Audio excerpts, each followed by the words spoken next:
ये इस बात पर निर्भर करता है कि क्या उसमें वाकई असाधारण सीखने की क्षमता है। चलो कल घुड़सवारी करने चलते हैं। मुझे नहीं लगता कि उसने पहले कभी घोड़े की सवारी की है। जिया राठौर, क्या तुम जा रहे हो? रश्मि सिंह ने जिया राठौर से पूछा। जिया राठौर अभी भी अपने फोन को देख रही थी। उसने सकारात्मक जवाब दिया, हाँ। कविता बंसल अचंभित रह गई। उसने उत्सुकता से पूछा, कल सोमवार है, कामकाजी दिन, क्या आपको काम पर नहीं जाना है? सौभाग्य से मैंने कई सालों से छुट्टी नहीं ली है। वैसे भी आजकल कंपनी में करने को कुछ खास नहीं है। ज्यादातर समय जब मैं काम पर जाता हूं तो बस खाली खाली देखता रहता हूं और अपने फोन से खेलता रहता हूं। कविता बंसल ने फिर से अपनी चचेरी बहन की ओर देखा। जिया राठौर, तुम्हारा क्या हाल है?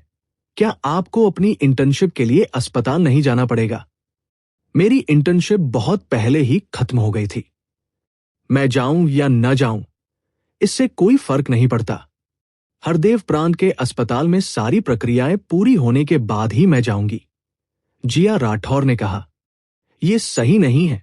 जब मैंने पहले तुम्हें मेरे साथ खेलने के लिए कहा था तो तुमने हमेशा मुझे मना करने के लिए तरह तरह के बहाने बनाए थे। पिछली बार जब मैंने तुम्हें ताश खेलने के लिए बुलाया था तो तुम्हें आने के लिए राजी करने से पहले मुझे तुम्हें जूते और कपड़े देने पड़े थे। आपने अब मेरा निमंत्रण क्यों स्वीकार किया? क्या ये जगत की वजह से है? कविता बंसल ने अपनी चचेरी बहन को आंखें फाड़कर देखा।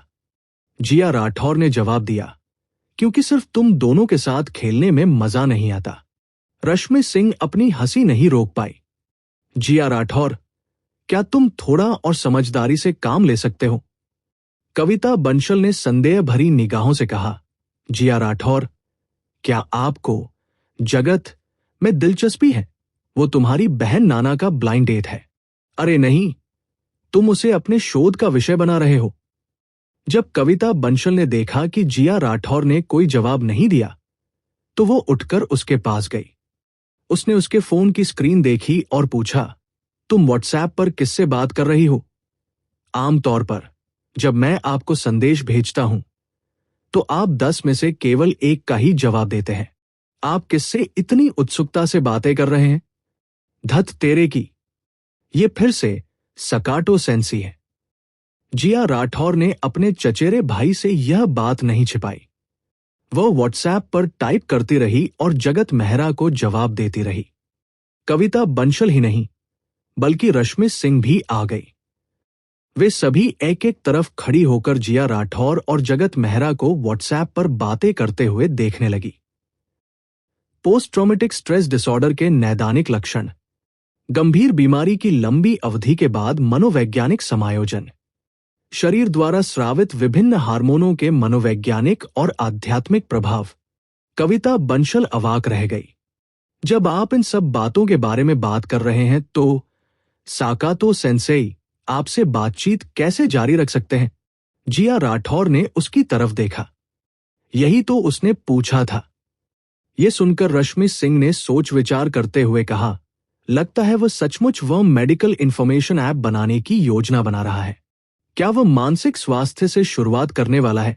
मुझे ये मत बताओ कि तुम शेरली को भर्ती करने की कोशिश कर रहे हो। थोड़ी थोड़ी हिलती हुई मेट्रो ट्रेन में जगत मेहरा डिब्बों के जंक्शन के पास खड़ा था। उसने दोनों हाथों से अपना फोन पकड़ रखा था और टाइप कर रहा था। ऐसा लग रहा था मानो उसकी पीठ डिब्बे की दीवार से टिकी हुई हो, लेकिन वास्तव में उसकी पीठ कार की दीवार से कुछ मिलीमीटर दूर थी। वो उस पर टिका हुआ नहीं था। जगत मेहरा की मांसपेशियां ट्रेन के हिलने डुलने के साथ लगातार समायोजित हो रही थी, जिससे उसका संतुलन बना हुआ था। ऐसा लग रहा था मानो उसके पैर जड़े जमाकर ट्रेन के फर्श से चिपक गए हों। जगत मेहरा अपने शरीर को मजबूत बनाने के लिए हर संभव समय और अवसर का लाभ उठा रहा था। व्हाट्सएप पर जिया राठौर से बात करते हुए वो कार में बैठे लोगों की आवाजों और गंधों के बारे में जानकारी इकट्ठा कर रहा था और तुरंत निर्णय ले रहा था। उसे उम्मीद थी कि भविष्य में ये उसकी सहज प्रवृत्ति बन जाएगी। जब वह किसी नए वातावरण में पहुंचेगा तो वह सांस लेने की तरह ही अवचेतन रूप से जानकारी इकट्ठा करेगा और तुरंत निर्णय ले लेगा। उसे सक्रिय रूप से अवलोकन करने, सोचने और निर्णय लेने की आवश्यकता नहीं होगी। व्हाट्सएप पर जिया राठौर के साथ उनकी चर्चा, या यूं कहें कि परामर्श, समाप्त हो गई थी। आज तीरंदाजी हॉल में रहते हुए ही उन्हें जिया राठौर से धीरे धीरे बातचीत करने का मौका मिला। उन्होंने बीमारी के मनोवैज्ञानिक और मानसिक प्रभावों के बारे में बात करना शुरू किया। हालांकि उनका उत्परिवर्तन सामान्य बीमारी से अलग था, फिर भी एक तरह से कैंसर जैसी बीमारियों को भी आनुवंशिक उत्परिवर्तन और शारीरिक उत्परिवर्तन का परिणाम कहा जा सकता है। शारीरिक परिवर्तनों के मनोवैज्ञानिक प्रभाव के परिप्रेक्ष्य से धीरे धीरे एक संदर्भ सिद्धांत या उदाहरण भी मिल सकता है। जगत मेहरा ने अंत में एक और सवाल पूछा। मैंने इंटरनेट पर एक शो देखा था। उसमें दिखाया गया था कि कोई व्यक्ति टेलीपैथी का इस्तेमाल करके दूसरों द्वारा छिपाई गई चीजों का पता लगा सकता है। मनोविज्ञान या मस्तिष्क विज्ञान के क्षेत्र में क्या इसका कोई आधार है? पिछली बार की त्वरित प्रतिक्रिया की तुलना में इस बार उसे संदेश प्राप्त करने में काफी समय लगा। उसने पहले सोचा था कि जिया राठौर का जवाब लंबा होगा, लेकिन अंत में केवल एक वाक्य ही था। यह सवाल ऐसा नहीं लगता कि आप पूछेंगे। जगत मेहरा ने अपने गंजे सिर को छुआ और एक पल के लिए असमंजस में पड़ गया कि क्या जवाब दे। वह जानता था कि जिया राठौर का मतलब था कि वह ऐसा व्यक्ति नहीं लगता जो इस तरह का अवैज्ञानिक प्रश्न पूछेगा। हालांकि वह इसका कारण नहीं बता सका। वह ये नहीं कह सका कि उसे वस्तुओं के साथ टेलीपैथी जैसी किसी स्थिति का सामना करना पड़ा था। जिया राठौर के साथ हुई चर्चा ने उन्हें प्रोफेसर अय्यर की याद दिला दी। ये शोधकर्ता जो अपने अपने क्षेत्र में गहराई से जुड़े हुए थे, उन विभिन्न परिकल्पनाओं का कड़ा विरोध करते थे जिनका कोई प्रमाण नहीं होता था। इसी दौरान उन्हें रश्मि सिंह का व्हाट्सएप पर एक संदेश मिला। उसने बताया कि वे कल पड़ोसी शहर में घुड़सवारी करने जा रही है और पूछा कि क्या उन्हें इसमें दिलचस्पी है। जगत मेहरा ने थोड़ी देर सोचा और फिर सकारात्मक उत्तर दिया। फोन रखने के बाद उसे आज तीरंदाजी हॉल जाने की प्रक्रिया याद आई। बेशक उसने रश्मि सिंह और दूसरों से झूठ नहीं बोला था। आज सचमुच पहली बार उसने धनुष और बाण को छुआ था, लेकिन अब उसकी मांसपेशियों की ताकत, स्थिरता, नियंत्रण, सहनशक्ति, दृष्टि और एकाग्रता सभी बहुत मजबूत थी। तीरंदाजी हॉल के प्रशिक्षक द्वारा कुछ बुनियादी तकनीकी गतिविधियों और ध्यान देने योग्य बातों को समझाने के बाद उसने कुछ तीर चलाने का प्रयास किया। धनुष की डोरी के खिंचाव बल, तीर के वजन से खुद को परिचित कराया और डोरी से छूटने के बाद तीर के प्रक्षेप पथ का पता लगाया। वह तुरंत अपनी मांसपेशियों को समायोजित कर सकता था और तीर को धनुष पर चढ़ाने, डोरी खींचने, धनुष को धकेलने, धनुष को खींचने, स्थिति बनाने, निशाना लगाने और छोड़ने जैसी गतिविधियों की श्रृंखला के साथ तालमेल बिठा सकता था। उसने ये सब एक ही बार में कर लिया, ठीक वैसे ही जैसे कोई अनुभवी तीरंदाज कई वर्षों के अभ्यास के बाद करता है। ये कहा जा सकता है कि उनकी वर्तमान शारीरिक क्षमता तीरंदाजी के लिए बहुत उपयुक्त थी, या यह भी कहा जा सकता है कि ऐसा कोई खेल नहीं था जो उनके लिए उपयुक्त न हो।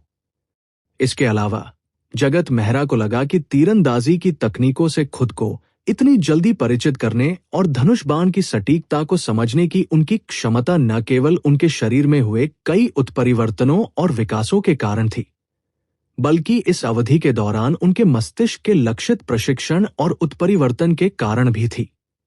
अब वह धनुष खींचने के लिए आवश्यक बल, लक्ष्य कोण, तीर का वजन, तीर के डोरी से छूटने के बाद उसका पथ, गति आदि जैसी सभी प्रकार की विस्तृत जानकारी और डेटा को तुरंत रिकॉर्ड कर सकता था और फीडबैक दे सकता था। फिर वो अपनी मांसपेशियों को नियंत्रित करके सर्वोत्तम परिणाम प्राप्त करने के लिए इसे समायोजित कर सकता था। अगर ये एक सप्ताह पहले की बात होती तो भले ही उसकी ताकत, स्थिरता, सहनशक्ति और दृष्टि सभी बहुत अच्छी होती, फिर भी इतने कम समय में उसके लिए तीरंदाजी का अभ्यास इस स्तर तक करना बहुत मुश्किल होता। उनका मानना था कि अब अगर वे कोई अन्य खेल या कौशल सीखें तो आधे प्रयास से दोगुना परिणाम प्राप्त कर सकते हैं। बेशक जगत मेहरा को तीरंदाजी में भी बहुत रुचि थी, तो शुरुआत में वो तीरंदाजी सीखने में इतना मग्न था कि उसे पता ही नहीं चला कि उसकी सीखने की गति इतनी तेज हो गई है। अनजाने में ही उसका प्रदर्शन कुछ ज्यादा ही अच्छा हो गया था, और जब प्रशिक्षक के साथ प्रतियोगिता की बात आई तो उसे पहले ही एहसास हो गया था कि उसका प्रदर्शन बहुत ही आकर्षक था। इसलिए उसने जानबूझकर खुद को नियंत्रित करना शुरू कर दिया। उसने प्रतियोगिता के आखिरी 2 तीरों में नरमी बरती। प्रशिक्षक के स्तर के उसके अनुमान के अनुसार प्रशिक्षक को उसे हरा देना चाहिए था, लेकिन अप्रत्याशित रूप से प्रशिक्षक के आखिरी 2 तीर भी अप्रत्याशित रूप से असामान्य थे, जिसने तीरंदाजी हॉल में मौजूद कई लोगों का ध्यान आकर्षित किया। लेकिन फिर जगत मेहरा ने अपने प्रदर्शन पर पूरा नियंत्रण रखा। आखिरकार वो न केवल 10वें रिंग के निशाने पर सटीक निशाना लगा सकता था, बल्कि 7वें या 6ठे रिंग पर भी सटीक निशाना लगा सकता था। आज उन्होंने तीरंदाजी हॉल में अन्य तीरंदाजी प्रेमियों के साथ अनौपचारिक बातचीत भी की और आधुनिक कंपोजिट धनुषों की शक्ति के बारे में जाना। बड़े पैमाने पर उत्पादित मिश्रित शिकार धनुष का अधिकतम वजन लगभग 85 पाउंड था, जैसे कि मैथ्यू का मॉन्स्टर, लेकिन इसकी शक्ति पहले से ही काफी भयावह थी और तीर की गति 350 एफपीएस तक भी पहुंच सकती थी। विशेष रूप से बनाए गए तीर की मदद से यह आसानी से एक वयस्क जंगली सुअर को भेज सकता था। यदि उसे अधिक शक्तिशाली कंपोजिट धनुष चाहिए होता तो उसे किसी धनुष निर्माता से इसे विशेष रूप से बनवाना पड़ता। 100 पाउंड या यहां तक कि 200 पाउंड से अधिक का धनुष भी बनाया जा सकता था, लेकिन आम लोगों के लिए उस तरह के धनुष का व्यावहारिक उपयोग न के बराबर था। बड़े जानवरों के शिकार के लिए 85 पाउंड ही काफी था। सटीकता कहीं अधिक महत्वपूर्ण मुद्दा था। अगर जगत मेहरा के पास उस विशाल उल्लू का सामना करते समय एक शक्तिशाली मिश्रित धनुष और एक विशेष तीर होता, तो भले ही वो उसे एक ही वार में न मार पाता, फिर भी वो उसके पंखों पर प्रहार करके उसे आकाश से गिरा सकता था, जिससे वो उड़ नहीं पाता। ये कोई समस्या नहीं होती। उस स्थिति में उल्लू के लिए यह तय करना संभव नहीं रह जाएगा कि वो उसे मारे या नहीं, और यह जगत मेहरा के लिए भी अधिक सुरक्षित होगा। सबसे महत्वपूर्ण बात यह है कि यांत्रिक संरचना के बिना इस प्रकार का धनुष और बाण एक नियंत्रित वस्तु नहीं थी। यदि तीरों को अलग से लगाया जाए तो यह सार्वजनिक परिवहन की सुरक्षा जांच भी पास कर सकता है। अगर उसके पास एथलीट का सर्टिफिकेट होता तो कोई समस्या नहीं होती, लेकिन फिलहाल कंपोजिट धनुष खरीदना जरूरी नहीं था। मैथ्यूज मॉन्स्टर की कीमत 10,000 रुपये से अधिक है। इसके अलावा इसमें विशेष रूप से निर्मित उच्च वजन वाला शिकार करने वाला कंपोजिट धनुष और विशेष रूप से निर्मित तीरों का एक सेट भी शामिल है। कुल कीमत निश्चित रूप से और भी अधिक होगी। जब वह घर पहुंचा और दरवाजा खोलने ही वाला था कि अचानक अपार्टमेंट नंबर 706 का दरवाजा खुल गया। जब गोलमटोल लड़की शर्मिला टंडन ने उसे देखा तो वो खुशी से चिल्लाई, बाल्डी अंकल, 1 मिनट रुकिए। फिर वो मुड़कर घर के अंदर भाग गई। जगत मेहरा एक पल के लिए स्तब्ध रह गया। दरवाजा खोलने के बाद वो तुरंत अंदर नहीं गया। इसके बजाय वो दरवाजे पर खड़ा होकर इंतजार करने लगा। उस गोलमटोल लड़की के बारे में उसकी अच्छी राय थी, जिसने इस मोहल्ले में आने के बाद सबसे पहले उसका अभिवादन किया था। कुछ देर बाद मोटी लड़की फिर बाहर आई। उसके हाथ में एक बड़ी प्लेट थी जिस पर 4 हनीकॉम्ब केक रखे हुए थे। गोलमटोल लड़की बड़ी सावधानी से चल रही थी। उसे डर था कि केक गिर न जाए। उसकी मां भी बाहर आई और दरवाजे पर खड़ी होकर अपनी बेटी को मुस्कुराते हुए देखने लगी।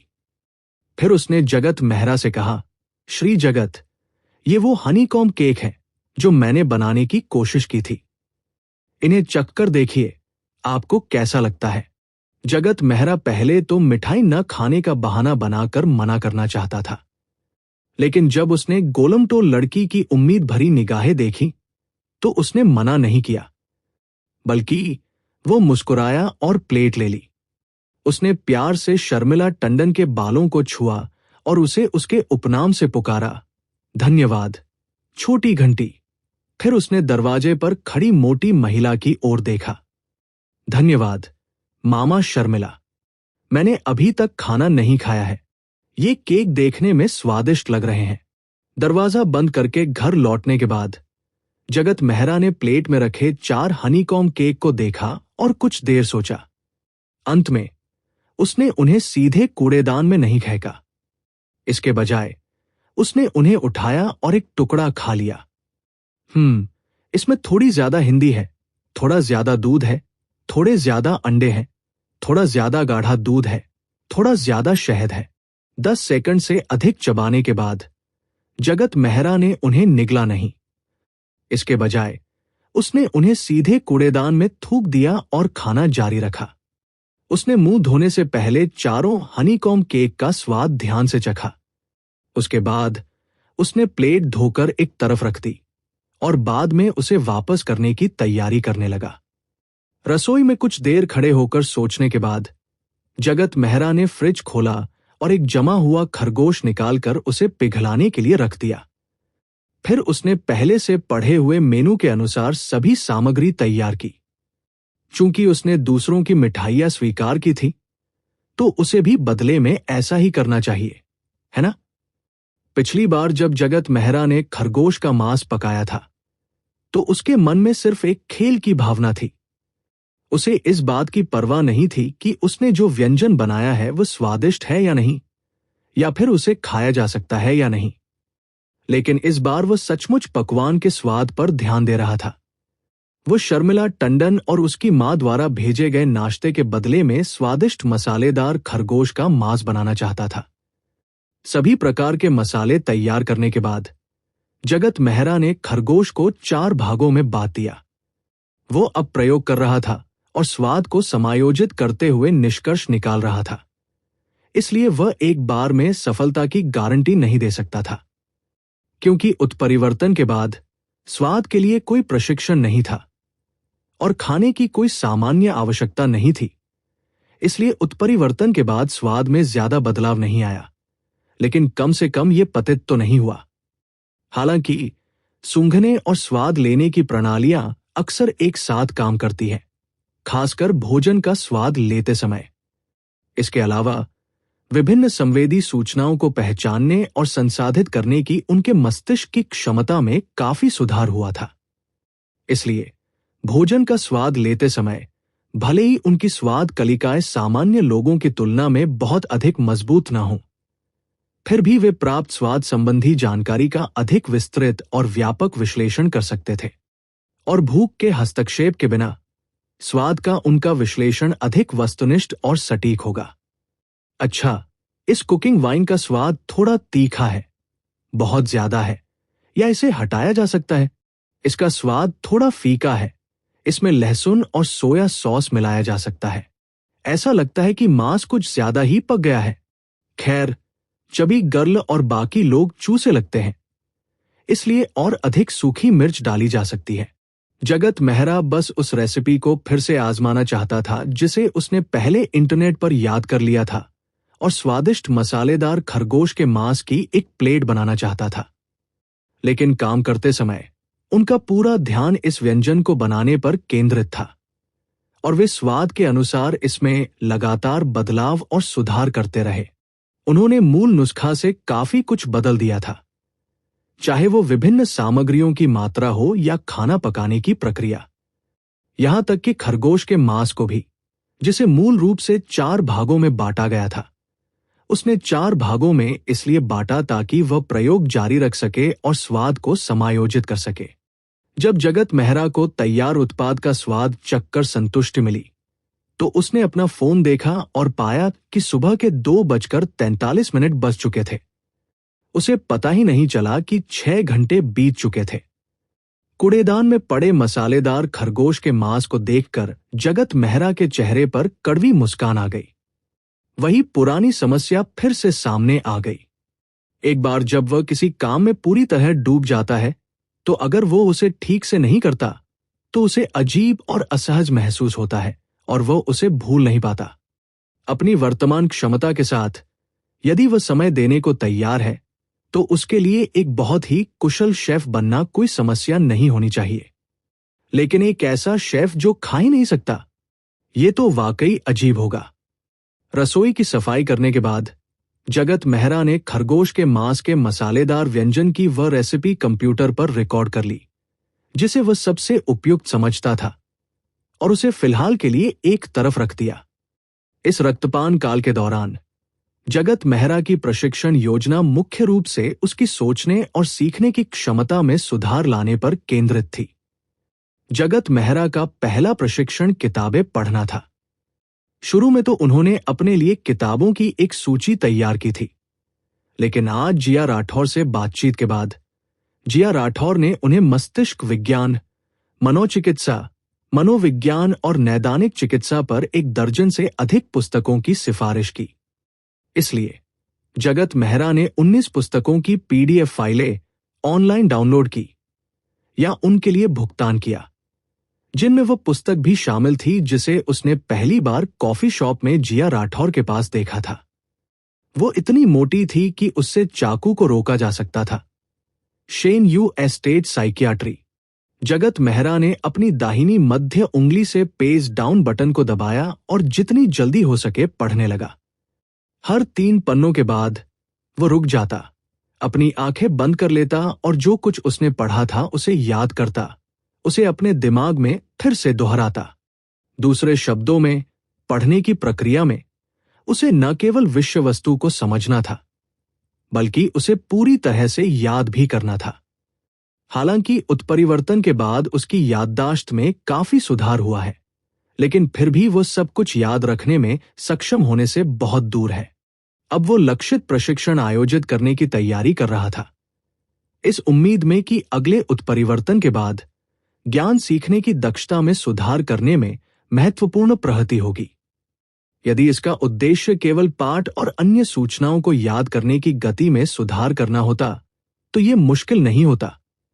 उनका मानना था कि यदि वे रक्तपान काल के दौरान 30 घंटे से अधिक लक्षित प्रशिक्षण करते हैं तो रक्तपान उत्परिवर्तन के बाद महत्वपूर्ण सुधार होना चाहिए।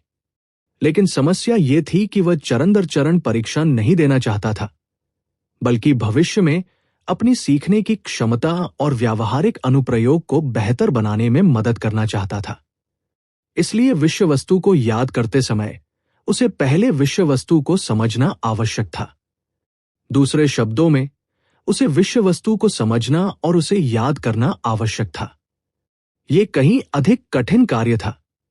बेशक, कुछ पेशेवर पुस्तकों की विषय वस्तु ऐसी नहीं थी जिसे उच्च बुद्धि वाले व्यक्ति से समझा जा सके। इसके लिए पूर्व ज्ञान की आवश्यकता थी।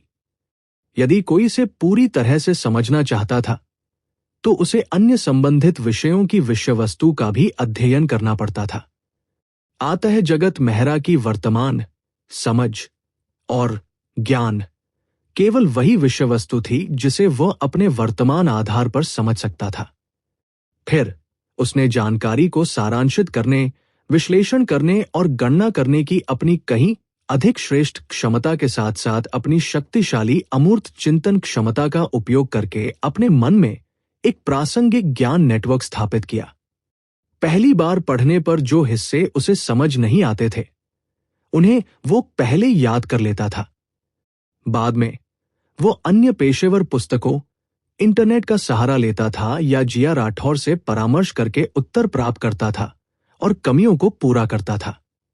इसलिए विषय वस्तु को पूरी तरह से याद करना आवश्यक था और इस तरह वो लक्षित प्रशिक्षण पद्धति को सरल बना सकता था, एक मापन मानक स्थापित कर सकता था और ज्ञान प्राप्ति की दक्षता में सुधार कर सकता था। आखिरकार वो कोई पेशेवर नहीं था और उसने किसी विशेष पेशे या विषय के लिए चरण दर चरण प्रशिक्षण नहीं लिया था। खुद उसे भी नहीं पता था कि कौन सी सामग्री उसके लिए वास्तव में उपयोगी है। ऐसा लग रहा था मानो वो लोगों के विशाल सागर के सामने खड़ा हो और कुछ खास लोगों को ढूंढना चाहता हो।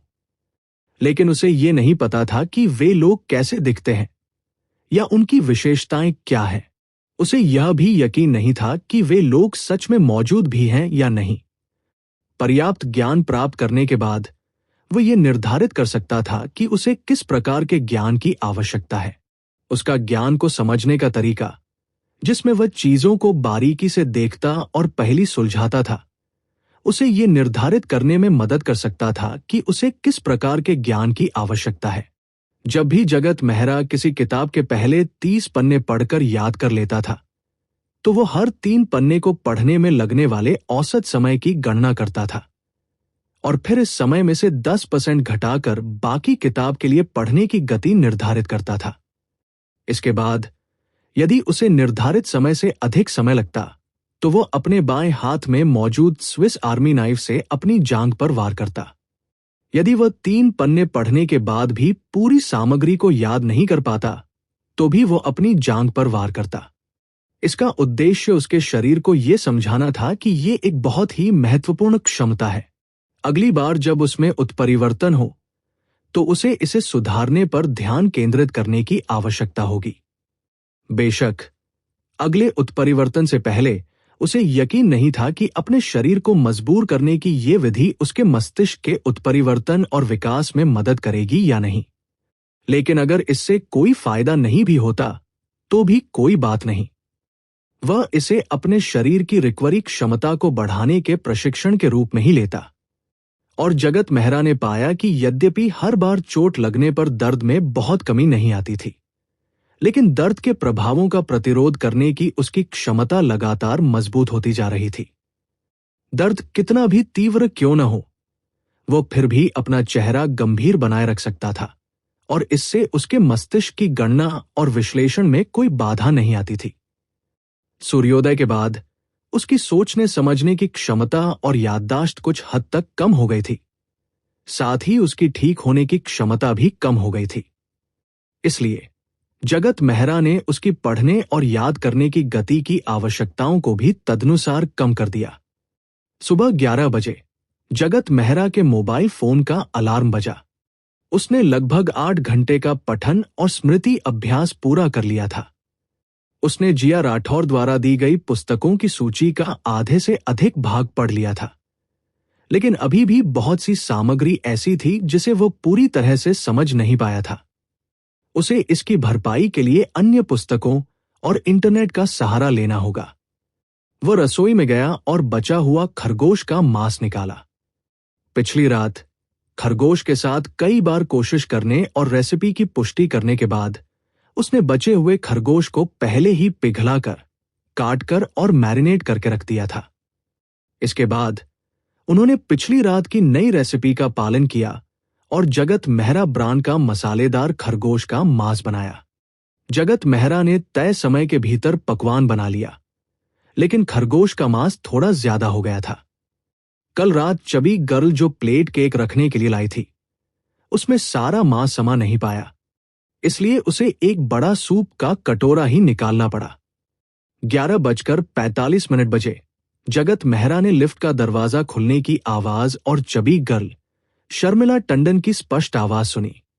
उसने सबसे पहले कल रात के केक वाली थाली उठाई और मोटी लड़की और उसकी बेटी को आवाज दी।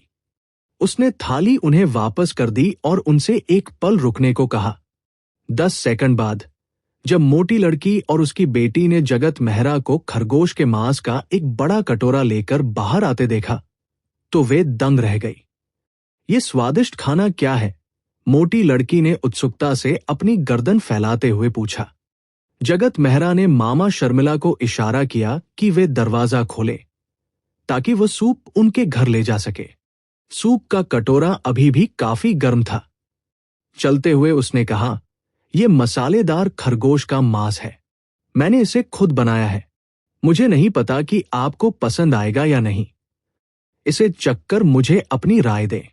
गोलमटोल लड़की जगत मेहरा के पीछे पीछे चल रही थी। वो अचंभित थी और उसकी भौहें तन गई थी। खरगोश कितने प्यारे होते हैं, लेकिन जगत मेहरा के कुछ कहने से पहले ही उसकी भौहें तन गई। कितनी अच्छी खुशबू है। फिर वो उछल पड़ी और जगत मेहरा के पीछे पीछे अपने घर में चली गई। मामा शर्मिला ने खाना पहुंचाने के लिए जगत मेहरा को धन्यवाद दिया और उनसे रात के खाने के लिए रुकने का अनुरोध किया। स्वाभाविक रूप से वो सहमत नहीं हुए और ये बहाना बनाकर चले गए कि उन्होंने पहले ही खाना खा लिया है। उसके जाने से पहले गोलमटोल लड़की ने अपनी मां के खाना पकाने का इंतजार नहीं किया।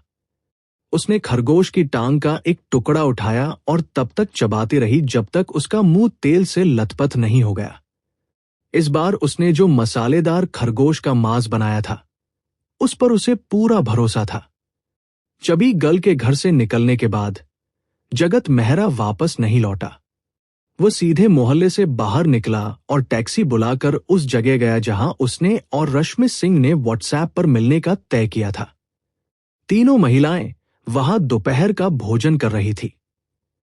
आज वे पड़ोसी शहर में स्थित घोड़े के फार्म में घुड़सवारी करने जा रहे थे। कविता बंशल गाड़ी चला रही थी। जब जगत मेहरा पहुंचा तो रश्मि सिंह और अन्य 2 लड़कियां पहले से ही कविता बंशल की एक स्टीन कार में उसका इंतजार कर रही थी। दरवाजा खोलकर पिछली सीट पर बैठने के बाद तीनों लड़कियों ने बारी बारी से उनका अभिवादन किया। फिर रश्मि सिंह ने पूछा, क्या आपने दोपहर का भोजन कर लिया है? बिल्कुल, मैंने किया है। जगत मेहरा ने सिर हिलाया। कविता बंशल ने टर्न सिग्नल चालू किया और कार को वापस मुख्य सड़क पर ले आई। उसने कहा, उस रेस्टोरेंट का ईल राइस बहुत ही स्वादिष्ट है।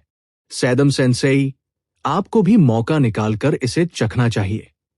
ईल में प्रोटीन की मात्रा काफी अधिक होती है, इसलिए इसे पौष्टिक भोजन माना जाता है। जब वे दोपहर का भोजन करने वाले थे तो उन्होंने स्वाभाविक रूप से जगत मेहरा को बाहर जाने के लिए कहा, लेकिन जैसा कि अपेक्षित था, उन्हें फिर से अस्वीकार कर दिया गया। मैं ईल मछली नहीं खाता, जगत मेहरा ने सीधे सादे शब्दों में जवाब दिया। तुम तो ईल मछली भी नहीं खाते। आप अपने खानपान पर नियंत्रण नहीं रख रहे हैं, आप बस नखरे कर रहे हैं। कविता बंशल हैरान थी। जगत मेहरा ने कहा, सचमुच मेरा स्वाद थोड़ा अजीब है, इसलिए मैं अब मूल रूप से दूसरों के साथ खाना नहीं खाता। तो आप आमतौर पर क्या खाते हैं? आगे की यात्री सीट पर बैठी रश्मि सिंह ने मुड़कर उत्सुकता से पूछा। जरूरी नहीं कि मैं क्या खाता हूं, लेकिन मैं बहुत कम खाता हूं, जगत मेहरा ने अस्पष्ट रूप से उत्तर दिया। फिर उन्होंने विषय बदलते हुए जिया राठौर से, जो पीछे की सीट पर बैठी थी, मानसिक बीमारी से संबंधित कुछ सवालों के बारे में पूछा जो उन्होंने कल रात पढ़े थे। कुछ मिनट बातचीत करने के बाद जिया राठौर ने कुछ आश्चर्य के साथ कहा, क्या तुमने वे कुछ किताबें पढ़ना शुरू कर दिया है जो मैंने तुम्हें कल रात सुझाई थी? जगत मेहरा ने जो कुछ सवाल पूछे वे सभी किताबों में दिए गए कठिन सवाल थे। अगर किसी ने किताबें नहीं पढ़ी हों या विषय को नहीं समझा हो तो वह सवाल नहीं पूछ सकता था। हां, मैं उन्हें आधी रात को पढ़ता हूं, जगत मेहरा ने कहा। उनके द्वारा पूछे गए प्रश्न 1 या 2 पुस्तकों तक ही सीमित थे, इसलिए उन्हें इस बात की चिंता नहीं थी कि जिया राठौर को उनकी सीखने और पढ़ने की गति के बारे में कोई संदेह होगा। रश्मि सिंह ने मुड़कर बीच में ही टोकते हुए कहा, जिया राठौर, इस बार आपको हेक्सी प्रांत के किस अस्पताल में स्थानांतरित किया जा रहा है? जगत मेहरा ने उत्सुकता से पूछा। आप हरदेव प्रांत जाना चाहते हैं? आप इसी शहर में क्यों नहीं रुक जाते? उन्हें भली भांति पता था कि तीनों महिलाएं इसी शहर की थी और उनके परिवार अपेक्षाकृत धनी थे।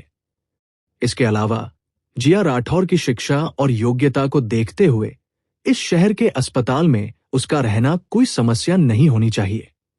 गाड़ी चला रही कविता बंशल ने अपने होंठ सिकोड़ लिए। दूसरे लोग स्नातक होने के बाद शहर के अस्पताल में रहने के लिए हर संभव प्रयास करेंगे। दूसरी ओर हमारी जिया राठौर शहर के 3 सर्वश्रेष्ठ श्रेणी के अस्पतालों में भी नहीं रहना चाहती थी। इसके बजाय उसने अपने संपर्कों का इस्तेमाल करके प्रांत छोड़ दिया और आप प्रांतीय राजधानी या अन्य प्रमुख शहरों में नहीं जा रहे हैं। वैसे जिया राठौर, आप किस शहर में जा रहे हैं? समर्थ सिटी, जिया राठौर ने कहा। जगत मेहरा अवाक रह गया। समर्थ सिटी, रश्मि सिंह ने उसके चेहरे के भाव देखे और कुछ सोचा। उसने पूछा, वैसे जगत मेहरा, लगता है तुमने मुझे पहले भी बताया था कि तुम भी हरदेव प्रांत से हो। जगत मेहरा ने सिर हिलाया। मैं समर्थ सिटी से हूं। रश्मि सिंह दंग रह गई। उसने पीछे की सीट पर बैठी जिया राठौर को देखा और हंसे बिना नहीं रह सकी। क्या संयोग है। कविता बंसल भी थोड़ी हैरान थी। ये कैसा संयोग है। अगर ये बात न होती कि जिया राठौर जिस अस्पताल में जाना चाहती थी उसका फैसला 2 महीने पहले ही हो चुका था, तो मैं सोचता कि वो शिक्षक द रॉक की वजह से हरदेव प्रांत जाना चाहती है। मैं इस समय हरदेव प्रांत में नहीं हूं। जगत मेहरा ने सिर हिलाया और फिर जिया राठौर से पूछा, तुम्हें समर्थ सिटी जाने का ख्याल क्यों आया। ऐसा लगता है कि शायद ही कोई ऐसा अस्पताल हो जिसका मनोचिकित्सा विभाग इतना प्रसिद्ध हो। तर्कसंगत रूप से देखा जाए तो आपके 2 प्रमुख विषयों को देखते हुए आपके लिए शहर में रहकर विकास करना बेहतर होगा, है ना। जिया राठौर ने बस इतना ही जवाब दिया। वहां एक संबंध है। संबंध। जगत मेहरा हैरान था। क्या कविता बंसल ने यह नहीं कहा था कि शहर के अस्पताल ने उससे संपर्क किया था लेकिन उसने रुकने से इनकार कर दिया था। क्या उसे हरदेव प्रांत के 2य श्रेणी के शहरी अस्पताल में जाने के लिए किसी विशेष संपर्क की आवश्यकता होगी। रश्मि सिंह ने उसकी शंकाओं को सुना और समझाने में मदद की। जिस अस्पताल में वह गई थी उसकी उपनिदेशक उसकी तीसरी चाची है। उन्होंने कहा कि वो बचपन से ही उसके साथ बहुत अच्छा व्यवहार करती रही है, लेकिन हम सभी को लगता है कि ये निश्चित रूप से सिर्फ इसी कारण से नहीं है। कविता बंसल ने यह भी कहा, अगर आप उसके साथ अच्छा व्यवहार करने की बात कर रहे हैं तो मैं उसके साथ बेहतर व्यवहार करती हूं। मैंने उसे अपने साथ रहते हुए नहीं देखा। इस लड़की के कुछ गुप्त इरादे जरूर होंगे। जिया राठौर ने अपना बचाव करने की कोशिश नहीं की। वो ऐसे लग रही थी मानो कह रही हो, आप लोग जो चाहें कह सकते हैं। 2 घंटे से अधिक समय बिताने के बाद 4 लोगों का समूह पड़ोसी शहर में स्थित घोड़े के फार्म पर पहुंचा। दरअसल जिस शहर में वे थे उसके बाहरी इलाके में भी एक घोड़ा फार्म था, लेकिन वह घोड़ा फार्म न केवल अधिक महंगा था बल्कि उसमें अधिक लोग और कम घोड़े थे। इसके अलावा जगह भी काफी छोटी थी। गाड़ी से उतरने से पहले कविता बंसल ने मुड़कर गंभीर चेहरे से जगत मेहरा से पूछा, शिक्षक दी रॉक, आपने सचमुच पहले कभी घोड़े की सवारी नहीं की है ना। मैंने इससे पहले कभी इस पर सवारी नहीं की है। क्यों? तो मुझे नहीं लगता कि तुम्हारे जैसा नौसिखिया इस बार मुझसे बेहतर हो सकता है, कविता बंसल ने आत्मविश्वास से कहा। वो एक अनुभवी घुड़सवार थी। घुड़सवारी कोई साधारण खेल नहीं था।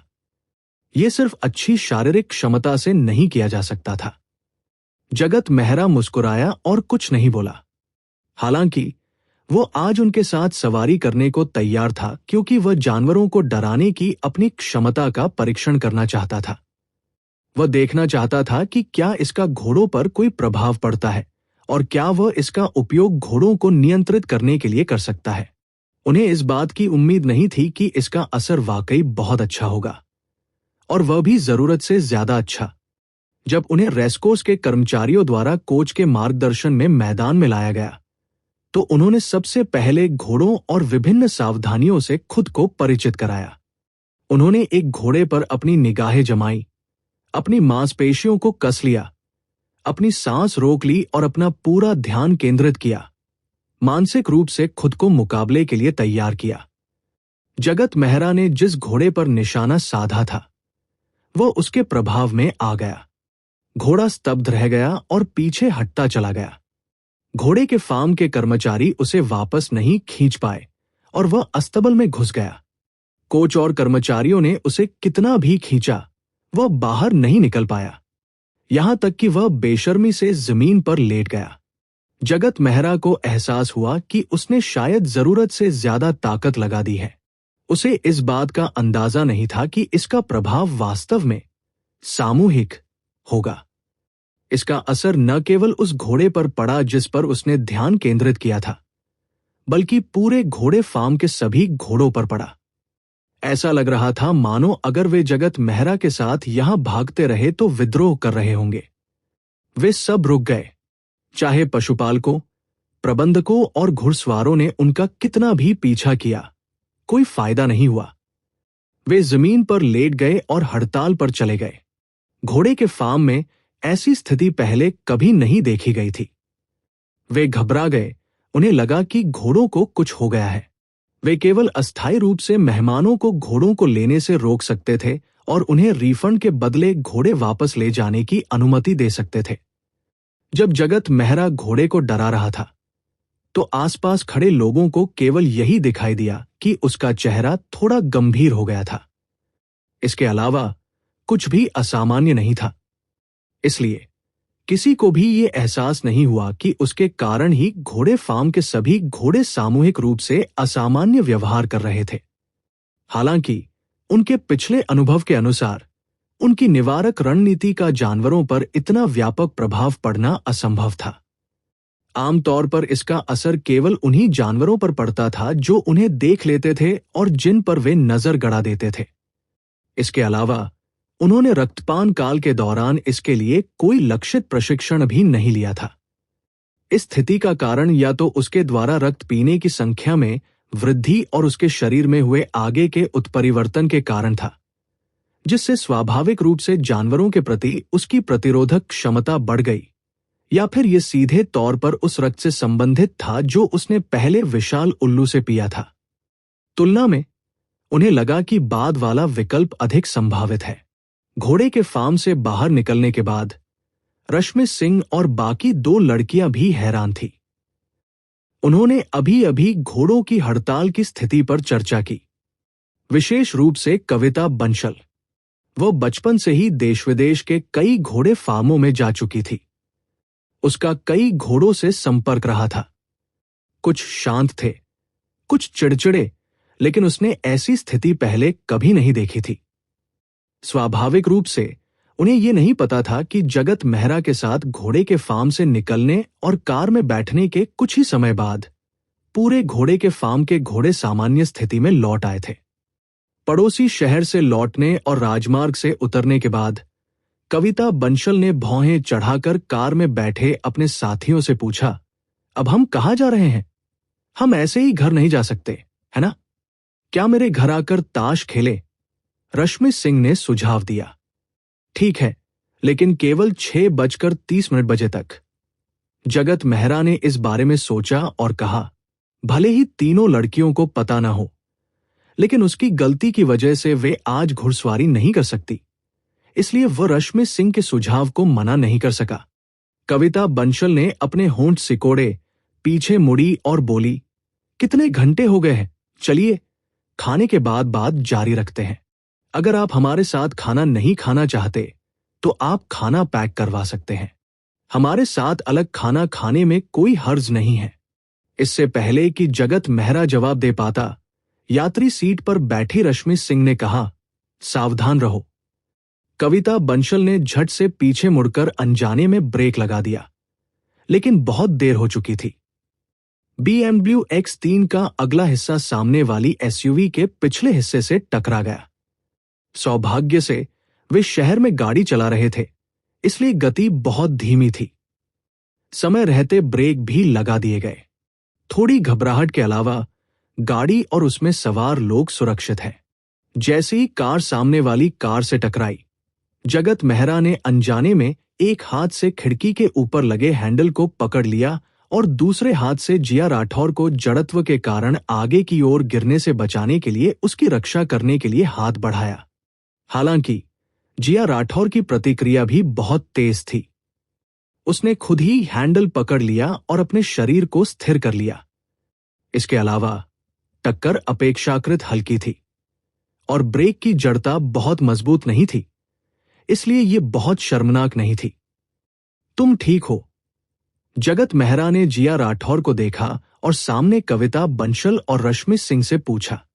सौभाग्य से आगे की सीट पर बैठी दोनों महिलाओं ने सीट बेल्ट पहनी हुई थी, इसलिए कोई समस्या नहीं हुई। मैं ठीक हूं। मैं बहुत डर गई थी। गाड़ी अचानक क्यों रुक गई? कविता बंसल ने अपनी छाती पर हाथ फेरते हुए कहा। रश्मि सिंह ने भौहें चढ़ाकर उसे फटकारा। यह भी तुम्हारी गलती है। मैंने तुम्हें कितनी बार कहा है कि गाड़ी चलाते समय आगे ध्यान दो। बात करते समय अपना सिर पीछे मत घुमाओ।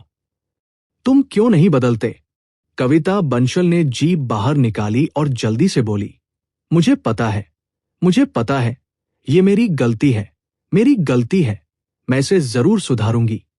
आगे चल रहे ड्राइवर को पहले ही गाड़ी से उतरकर जांच करते देख कविता बंसल ने भी अपनी सीट बेल्ट खोली और जांच करने के लिए गाड़ी से बाहर निकलने की तैयारी की। जगत मेहरा, रश्मि सिंह और जिया राठौर कार में नहीं रुके।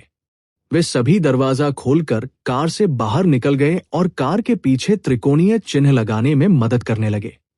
सौभाग्य से वे सबसे अंदरूनी लेन में थे, इसलिए इससे यातायात प्रभावित नहीं हुआ। कविता बंसल ने उस जगह पर नजर डाली जहां दोनों कारें टकराई थी। आगे और पीछे के बम्पर पर हल्की खरोंचें आई थी, लेकिन उसकी कार को ज्यादा नुकसान नहीं हुआ था। बड़े भाई, मुझे माफ कर दीजिए, ये मेरी गलती है, मैं पूरी जिम्मेदारी लेता हूं। कविता बंसल ने यह सवाल नहीं किया कि सामने वाली कार अचानक क्यों रुक गई और सीधे सीधे जवाब दिया, ठीक है, तो आप 500 रुपये ले लीजिए। आगे चल रहा ड्राइवर 30-40 साल का एक सांवली त्वचा वाला आदमी था। उसने उसे एक नजर देखा और सीधे ही कीमत बता दी। कविता बंसल को इसकी ज्यादा परवाह नहीं थी। उसे इस बात की भी परवाह नहीं थी कि कीमत ज्यादा है या नहीं। वह QR कोड स्कैन करके उसे पैसे भेजने के लिए तैयार थी। जगत मेहरा ने अचानक कहा, चलो पुलिस को बुलाते हैं, ये ज्यादा सुरक्षित रहेगा। कविता बंसल दंग रह गई। उसे समझ नहीं आ रहा था कि जगत मेहरा उसकी मदद क्यों करना चाहता है। ये तो एक छोटी सी दुर्घटना थी, बीमा करवाने का कोई फायदा नहीं था। जगत मेहरा ने आगे कहा, हम इस अवसर का लाभ उठाकर पूरा बम्पर बदल सकते हैं। वैसे भी पिछले साल और इस साल कोई दुर्घटना नहीं हुई है, इससे अगले साल के प्रीमियम पर कोई असर नहीं पड़ेगा। कविता बंसल ने मन ही मन चिल्लाते हुए कहा, भाई, इस साल मैं पहले ही 3 बार खतरे में पड़ चुकी हूं। लेकिन वो मूर्ख नहीं थी। वो समझ गई थी कि जगत मेहरा ने जानबूझकर ऐसा कहा था। इस दौरान उनके आपसी व्यवहार से यह स्पष्ट था कि जगत मेहरा ऐसा व्यक्ति नहीं था जो अपनी मर्जी से काम करना और मुसीबत मोल लेना पसंद करता हो। उसने अचानक ऐसा क्यों किया, इसके पीछे उसके कुछ कारण जरूर होंगे। इसके अलावा उसके पीछे खड़ी रश्मि सिंह चुपके से उसकी कमर को चुटकी काट रही थी, उसे इशारे दे रही थी। इसलिए कविता बंसल ने अपना फोन उठाया और पुलिस को फोन करने की तैयारी की। अरे, ये तो बस एक छोटी सी दुर्घटना है, पुलिस को बुलाने की कोई जरूरत नहीं है। 200 रुपये में मामला सुलझ जाएगा। इससे सभी को बहुत परेशानी से बचाया जा सकेगा। आगे वाली गाड़ी के ड्राइवर ने खुद ही पैसे कम करने की पेशकश की है। जगत मेहरा मुस्कुराया और बोला, भाई, एक पल रुकिए, हमारी गाड़ी की भी मरम्मत करानी है, चिंता मत कीजिए, अभी ट्रैफिक नहीं है। ट्रैफिक पुलिस और बीमा कंपनी कुछ ही मिनटों में यहां पहुंच जाएंगे। इसी समय आगे वाली यात्री सीट पर बैठे व्यक्ति ने अपना सिर बाहर निकाला और चिल्लाया, मजाक करना बंद करो, चलो चले। तो सांवले रंग के उस आदमी ने सीधे सीधे कहा, तो आपको इसके लिए पैसे देने की जरूरत नहीं है, हमें जल्दी है, हम इंतजार नहीं कर सकते, हम पहले चले जाते हैं। इतना कहते ही वो वापस मुड़कर कार में बैठने के लिए तैयार हो गया। जगत मेहरा दौड़कर उसके पास गया और उसे रोक दिया। भाई, मत जाओ, थोड़ी देर रुको, वे जल्द ही यहां आ जाएंगे। कविता बंसल ने भी इस समय समस्या को भांप लिया। उसने कहा, भाई, अगर तुम चले गए तो हम सीधे पुलिस को बता देंगे कि तुमने टक्कर मारी और भाग गए। फोन पर 110 नंबर पहले ही डायल किया जा चुका था। कौन सी पुलिस? आपको इसकी रिपोर्ट करने की अनुमति नहीं है।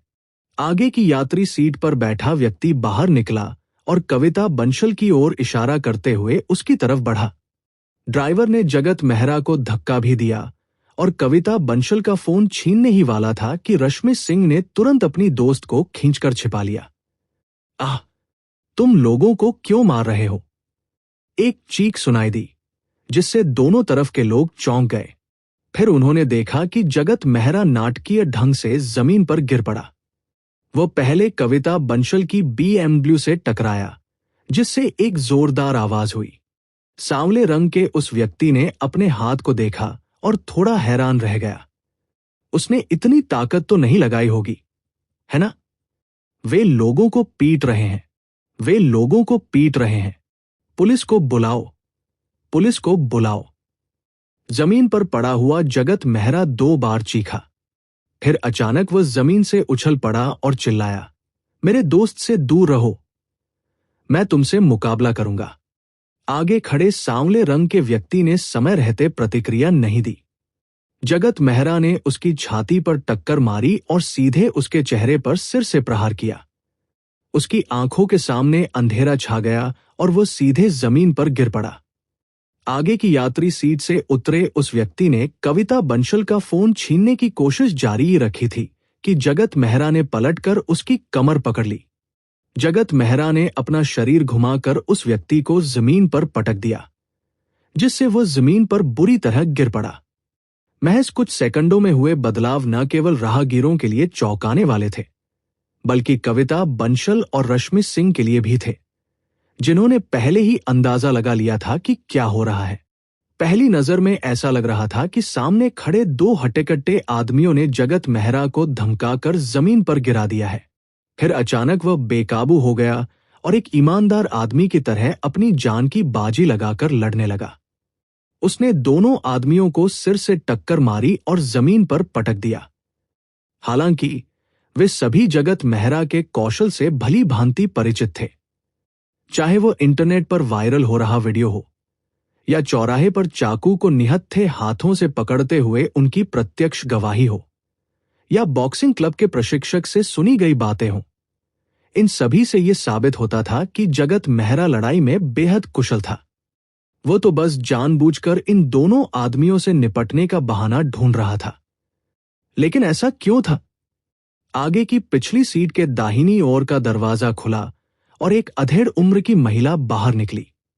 उसने कविता बंसल और उसके 2 साथियों को देखा जो जमीन पर पुलिस को बुला रहे थे। उसने उन्हें अनसुना कर दिया और किनारे की ओर भागना चाहा। हालांकि जैसे ही उसने अपना सिर घुमाया, उसने देखा कि एक लंबी लड़की, जिसकी लंबाई 1.7 मीटर से अधिक थी, ट्रैक पैंट और बास्केटबॉल के जूते पहने हुए उसका रास्ता रोक रही थी। उसने अचानक अपना पैर उठाया और उस महिला के गुप्तांग पर जोर से मारा। लंबी लड़की का स्वभाव ही जिया राठौर था। उसे उस अधेड़ उम्र की महिला की कोई परवाह नहीं थी, जो अपने शरीर के निचले हिस्से को ढके हुए थी और झींगा मछली की तरह जमीन पर सिकुड़ी हुई थी।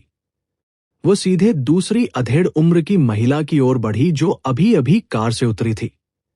इस बात का फायदा उठाते हुए कि दूसरी महिला अभी अभी कार से उतरी थी और संभल नहीं पाई थी, उसने उसके घुटने पर एक लात मार दी। गाड़ी से उतरी अधेड़ उम्र की महिला चीखते चिल्लाते गिर पड़ी तो जिया राठौर तुरंत उसके ऊपर चढ़ गई। उसने ढक्कन खुला हुआ एक जेल पेन पकड़ा और उसकी नोक महिला की आंखों के सामने रख दी। उसने धीमी आवाज में कहा, अगर तुमने हिलने की हिम्मत की तो मैं तुम्हारी आंखें फोड़ दूंगी।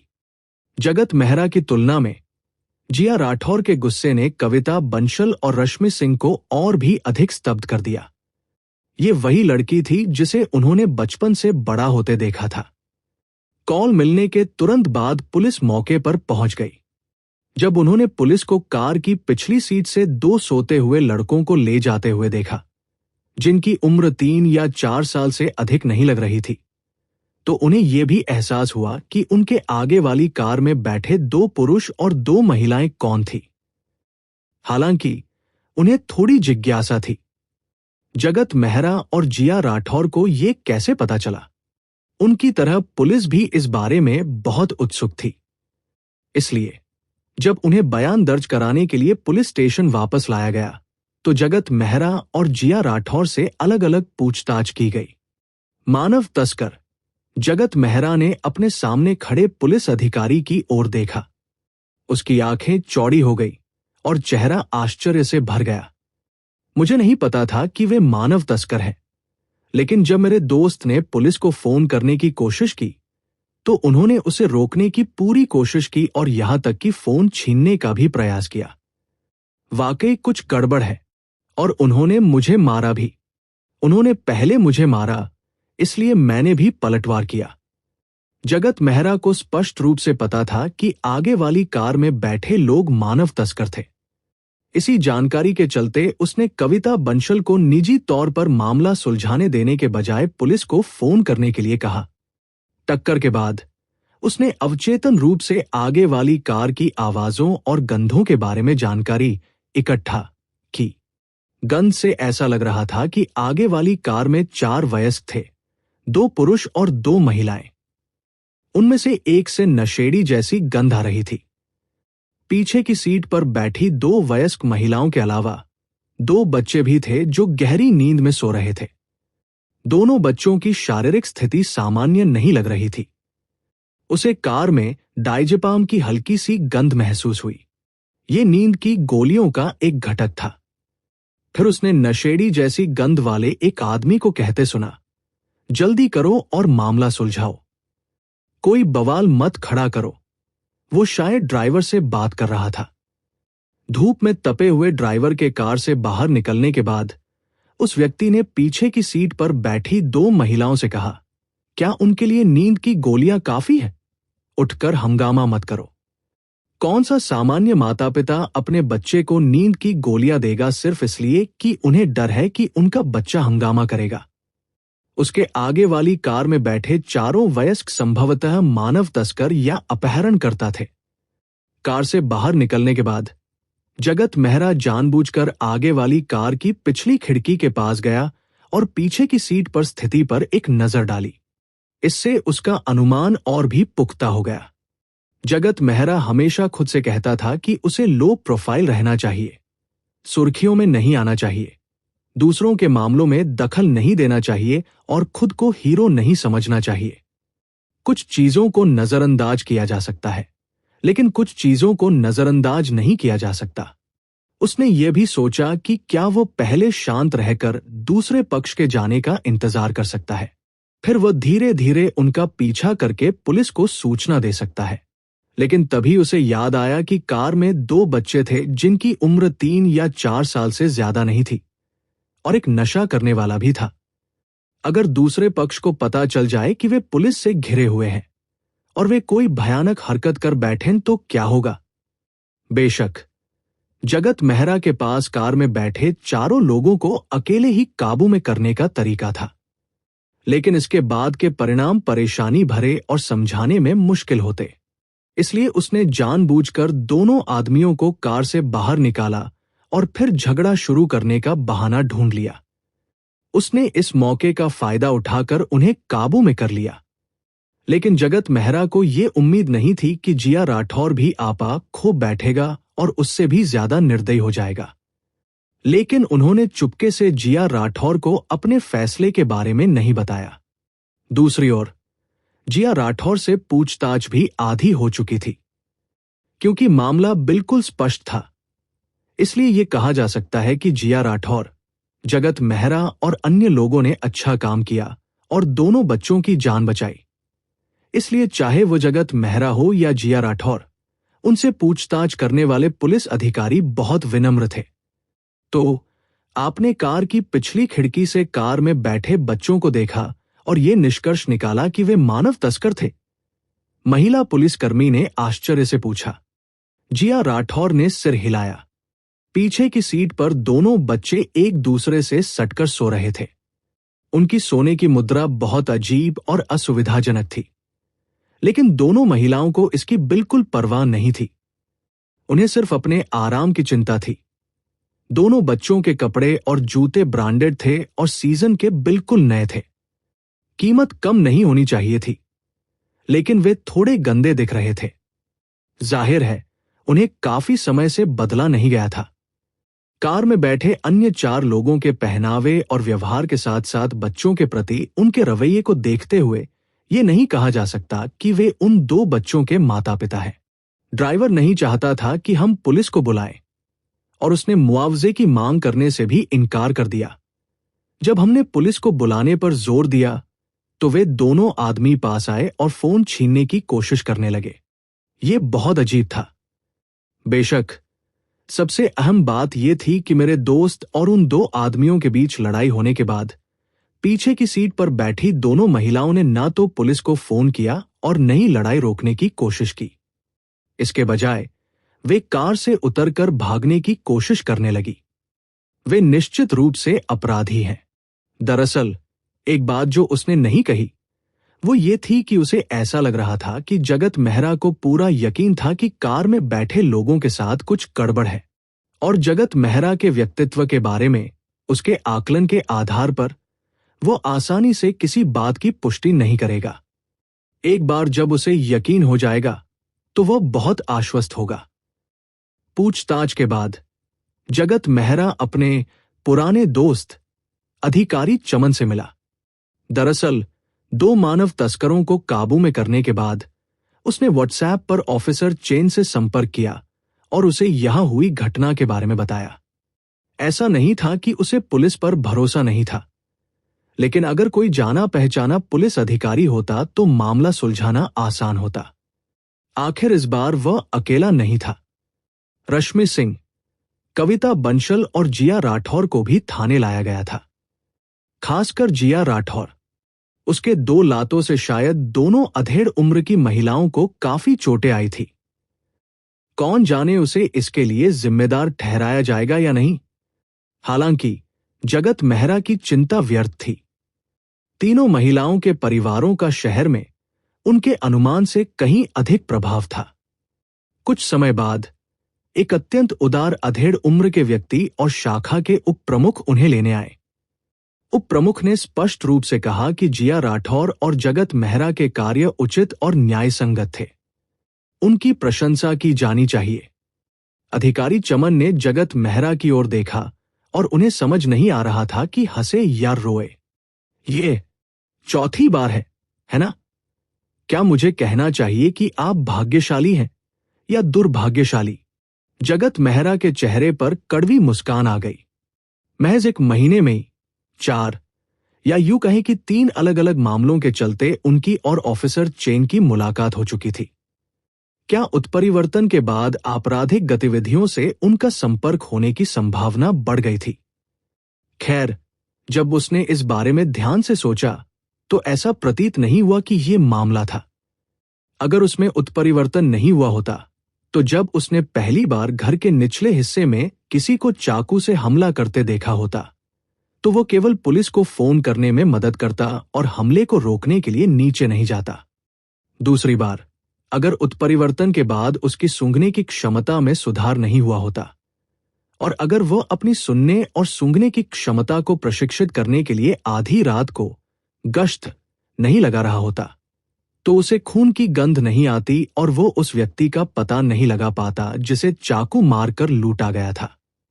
तीसरी बार यदि उसकी सूंघने, देखने और सुनने की क्षमता में इतना अधिक विकास न हुआ होता तो उसके लिए भेष बदले हुए संदिग्ध का पता लगाना असंभव होता। उसे पकड़ने का मौका मिलना तो दूर की बात है। आज की घटना के बारे में बात करें तो ये भी उनकी असाधारण इंद्रियों द्वारा प्राप्त जानकारी के कारण ही संभव हो पाया कि उनके सामने वाली कार में 2 अपहरित बच्चे मौजूद थे। अगर वह अतीत में होता तो उसके लिए इस स्थिति का पता लगाना असंभव होता। शायद कविता बंसल और दूसरे पक्ष के बीच मामला निजी तौर पर सुलझ जाने के बाद वह चला जाता। अधिकारी चमन ने जगत मेहरा को पुलिस स्टेशन से बाहर तक छोड़ा। जब वह दरवाजे के पास पहुंचने ही वाला था तो उन्होंने उसके कंधे पर थपथपाते हुए कहा, वही पुरानी कहावत अब भी सच है। जगत मेहरा मुस्कुराया और बोला, मुझे याद है, मुसीबत आने पर खुद पर जोर मत डालो।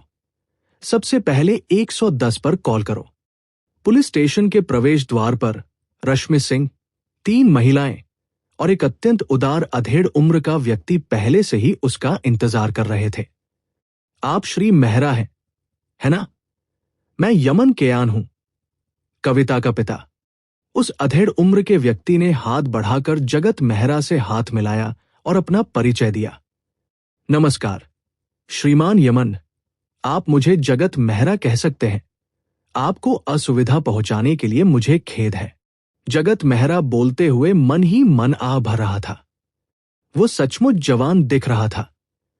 पहली नजर में तो वह 40 के आसपास लग रहा था, लेकिन कविता बंसल और रश्मि सिंह की उम्र देखकर लगता था कि वो 50 के आसपास होगा। उसने वाकई अपना बहुत ख्याल रखा था। यमन बंसल ने गर्मजोशी से मुस्कुराते हुए कहा, तुम किस बारे में बात कर रहे हो? ये तो कविता और बाकी लोग हैं जिन्होंने तुम्हें परेशानी में डाला है। मुझे मिस्टर यमन मत कहो, मुझे नानी की तरह अंकल यमन कहो। जगत, मैंने सुना है कि तुम अभी भी नौकरी की तलाश में हो। इस शहर में मेरी कुछ अच्छी आईटी कंपनी पार्टनर है और उन सभी को अभी कर्मचारियों की कमी है। अगर आप इच्छुक हैं तो मैं आप दोनों का परिचय करा सकता हूं। जगत मेहरा जानता था कि कविता बंसल के पिता एक दवा कंपनी के मालिक थे और शहर में उनका काफी प्रभाव होना चाहिए। हालांकि जगत मेहरा ने विनम्रतापूर्वक मना कर दिया और कहा कि वो पिछले कुछ वर्षों से बहुत अधिक काम कर रहा है और उसे आराम करने के लिए कुछ समय चाहिए। यमन बंसल ने उसे मनाने की कोशिश नहीं की। उसने बस उसे अपना फोन नंबर दिया और कहा कि अगर उसे किसी भी तरह की मदद की जरूरत हो तो वह उसे कॉल कर सकता है। यमन बंसल मूल रूप से उन चारों को अपने साथ रात का खाना खिलाना चाहता था। हालांकि जगत मेहरा ने तो विनम्रतापूर्वक मना कर दिया ही। कविता बंसल और जिया राठौर भी जाने को तैयार नहीं थी। वो केवल कविता बंसल को सावधानी से गाड़ी चलाने के लिए कह सका और फिर पुलिस स्टेशन के पार्किंग स्थल पर उसके लिए खड़ी मर्सिडीज बेंज एस में बैठ गया। कविता बंसल के चेहरे पर अभी भी थोड़ी उत्तेजना थी। वो अनजाने में बाल तस्करी के एक मामले में फंस गई थी और उसने चारों संदिग्धों को पकड़ लिया था। इससे उसे ऐसा महसूस हो रहा था जैसे उसने खुद किसी बड़ी घटना में भाग लिया हो। जगत मेहरा, चलो नानी के घर चलते हैं और खूब मस्ती करते हैं। तुम रात के खाने में जो चाहो मंगवा सकते हो, या हम वापस आते समय कुछ सामान खरीद कर खुद बना सकते हैं, कविता बंसल ने जगत मेहरा से कहा। जगत मेहरा को एहसास हुआ कि ये पहली बार था जब उसने उसे उसके नाम से पुकारा था। इससे पहले वो या तो श्री जगत या सुश्री दी रॉक कहती थी। नहीं, मैं तुम्हारे पिताजी के निमंत्रण को यूं ही टाल नहीं रहा था। मुझे सच में कुछ काम है। उसने दोपहर में घुड़सवारी के लिए समय तो पहले ही तय कर लिया था, लेकिन बाकी समय के लिए उसके पास पहले से ही प्रशिक्षण योजना थी। अगली बार खून पीने से पहले उसे अपना प्रशिक्षण जितना हो सके पूरा करना था। क्या बात, क्या आप अस्थायी रूप से बेरोजगार नहीं हैं? कविता बंसल ने पूछा। रश्मि सिंह ने बीच में ही टोकते हुए कहा, ठीक है, जगत मेहरा को जो करना है करने दो। रात के खाने के बाद हमें घर जाना होगा। आज जो कुछ हुआ है उसके चलते हमें वापस जाकर इसकी रिपोर्ट करनी होगी। नहीं तो तुम्हारी मां शायद आज रात हमें ढूंढने आ जाएगी। दरअसल वो कविता बंसल जैसी ही थी। वो अब भी बहुत उत्साहित थी। हालांकि जगत मेहरा के बारे में अपनी समझ के आधार पर वो जानती थी कि एक बार वह कोई फैसला कर लेता है तो बिना किसी ठोस कारण के अपना मन बदलना लगभग नामुमकिन होता है। वह सिर्फ इसलिए जानबूझकर उनकी बात नहीं मानेगा क्योंकि वे लड़कियां थी। जगत मेहरा मूल रूप से टैक्सी से वापस जाना चाहता था, लेकिन कविता बंसल ने उसे छोड़ने पर जोर दिया, इसलिए वह मना नहीं कर सका। कविता बंसल की BMW X3 के पास जाकर जगत मेहरा को कार के किनारे पर लगे डेंट को देखकर थोड़ी शर्मिंदगी महसूस हुई। पीछे से हुई टक्कर से कार को कोई स्पष्ट नुकसान नहीं हुआ था। दरअसल ड्राइवर द्वारा धक्का दिए जाने के कारण ही कार के किनारे पर यह डेंट लगा था, लेकिन कविता बंसल को इसकी कोई परवाह नहीं थी। वैसे भी उसकी कार सैकड़ों लड़ाइयों का सामना कर चुकी थी और उसे इसकी आदत हो चुकी थी। इसके अलावा उसकी राय में, अगर उसे सच में कार की मरम्मत के लिए किसी को ढूंढना भी पड़े तो उसे उन मानव तस्करों को ही बुलाना चाहिए। कविता बंसल ने शाखा कार्यालय के पार्किंग स्थल से कार निकालने के बाद अवचेतन रूप से उस क्षेत्र की ओर मुड़ना चाहा जहां जगत मेहरा ने पहले किराए पर लिया था। मैं अब वहां नहीं रहता। इसके बाद जगत मेहरा ने उसे उस इलाके का पता बताया जहां वो अब रह रहा था। कविता बंसल ने चिढ़कर कहा, तुम कब चले गए? तुमने तो कुछ कहा भी नहीं। क्या तुम्हें डर है कि हम तुमसे इलाज करने को कहेंगे? मैं कुछ समय के लिए वहां रहने गया था और किराए की अवधि समाप्त हो गई है। जगत मेहरा ने स्वाभाविक रूप से उसके उपहास का जवाब नहीं दिया। जगत मेहरा, तुम्हें कैसे पता चला कि उन लोगों के साथ कुछ गड़बड़ है? रश्मि सिंह ने उत्सुकता से पूछा। गाड़ी से उतरने के बाद मैंने बच्चों को उनकी गाड़ी की पिछली सीट पर देखा, इसलिए मुझे थोड़ा शक हुआ। मैंने पुलिस की मदद से उनसे पूछताछ की। अंत में उन्होंने बहुत हंगामा किया और सीधे गाड़ी छोड़कर जाना चाहा। उस समय मुझे लगभग यकीन हो गया था कि उनके साथ कुछ गड़बड़ है। खैर, इस तरह के मामले में मैं गलतफहमी के बाद माफी मांगना ज्यादा पसंद करूंगा बजाय इसके कि असली मानव तस्कर बच्चों को लेकर भाग जाए। जगत मेहरा स्वाभाविक रूप से सुनी और सूंघी गई जानकारी को सीधे तौर पर नहीं बता सकता था। वो केवल इतना ही कह सकता था कि उसका निर्णय पर्याप्त सबूतों पर आधारित नहीं था, इसलिए वो थोड़ा संदेह व्यक्त कर रहा था। जब कार में बैठी तीनों महिलाओं ने यह सुना तो वे सभी सहमत हो गई। मानव तस्करों का अस्तित्व सबसे घृणित था। विशेषकर पुलिस द्वारा 2 बेहोश छोटे लड़कों को कार से बाहर निकालते हुए देखने के बाद उन्हें लगा कि चारों लोग मौत के लायक थे। अगर यह हादसा न हुआ होता तो ये कल्पना करना मुश्किल था कि उन 2 प्यारे छोटे लड़कों को कहां बेचा जाता। हालांकि जिया राठौर का जगत मेहरा को देखने का तरीका थोड़ा अजीब था। उसके अवलोकन से जगत मेहरा अपने कहे से कहीं अधिक आत्मविश्वासी प्रतीत हो रहा था। जगत मेहरा, जब शुरुआत में ड्राइवर ने तुम्हें धक्का देकर गिरा दिया था तो वह एक नाटक था, है ना? आपकी काबिलियत को देखते हुए आप इतनी दयनीय स्थिति में कैसे हो सकते हैं? तुम इतनी नाटकीय ढंग से क्यों गिरे? रश्मि सिंह ने फिर पूछा। गाड़ी चला रही कविता बंसल ने भी जगत मेहरा की पिछली चीख की नकल करते हुए कहा, हमला करो, वे हम पर हमला कर रहे हैं, मैं तुमसे लड़ूंगा। जगत मेहरा, क्या कभी किसी ने तुम्हें बताया है कि तुम्हारी एक्टिंग कितनी खराब है? घर पहुंचकर उसने चाबी निकालकर दरवाजा खोला। चाबी आधी खुली ही थी कि 706 नंबर का दरवाजा खुल गया।